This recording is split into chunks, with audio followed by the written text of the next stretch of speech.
What's up, Prize Fight fans? I'm Brian Tong, and we've got a battle between two phones that you've all been dying to see face off. In this week's Prize Fight, it's a showdown between the Blackberry Storm and the Apple iPhone 3G. Now, our judges for this fight are senior editor Kent German, senior editor Bonnie Cha, and yours truly. We'll take all three judges' scores and average them out to the nearest tenth. Then the final prize fight score will be an average of all 5 rounds using the same decimal system. You got that? Well, then let's get ready to rumble. In round 1, which phone is so hot you'll never take it out of your pocket? Without a doubt, this is BlackBerry's sexiest phone to date with its full screen and sleek design. The iPhone 3G is still the prom queen, and can you show me a phone that's hotter? I didn't think so. The Storm gets a 3.7 and the iPhone 3G gets a 4.3. Next round is navigation.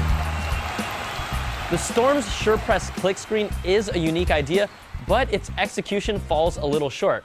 Now when you type, you have to wait for the click screen after each press to type the next letter. It completely slows down any texting, which is maddening, and on top of that, the keyboard kind of feels cramped.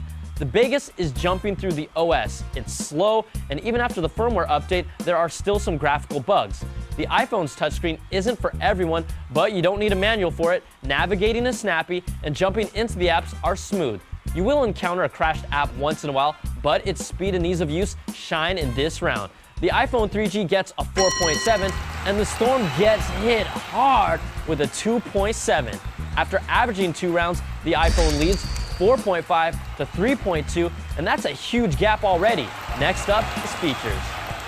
There's no Wi-Fi on the Storm, but it has stereo Bluetooth. You're getting a full GPS solution, the messaging capabilities that BlackBerry users expect, and the basic features we keep beating on the iPhone for not having. Plus, their App Store will be coming around spring 2009.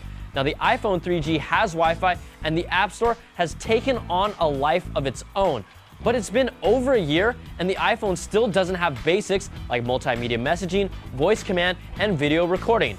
The Storm finally takes a round with 4 points, and the iPhone 3G gets a 3.7. Next round is web and multimedia. The Storm uses the Opera web browser, so pages look good, but when you zoom in, it's slow to render. It has a 3.2 megapixel camera and a flash. You'll get video recording, but the quality isn't that great. Now, movie files look good, but it's not in the same league as the iPhone. Apple's multimedia phone has set the standard for a touchscreen browser. Safari is the best mobile web browser. Its music player is easy to use, and video playback is unmatched in quality. I still can't get over how nice the movies look on this thing. The iPhone 3G lands another blow, taking this round 4.7 to 3.3. Now, after averaging 4 rounds, Apple has a huge lead, and BlackBerry has a lot of catching up to do. The final round that decides it all is call quality and performance. The Storm sounds great on the Verizon network, but the weather report reads slow-moving storm. Don't believe the TV ads. Getting around this device is slow, and it hurts it from reaching its potential. The iPhone's call quality on AT&T is solid, but if you're using one, you all know about the drop calls, but its overall speed and performance give it the edge. The iPhone 3G gets a 3.7, and the Storm gets a 3.3.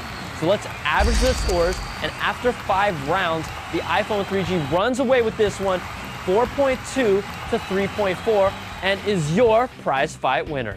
The Storm is still the new kid on the block, but it needs to go back to the basics and get this phone up to speed before it has a real chance with competing with the iPhone. I'm Brian Tong. Thanks for watching, and we'll catch you guys next time on another prize fight. Whoop-a!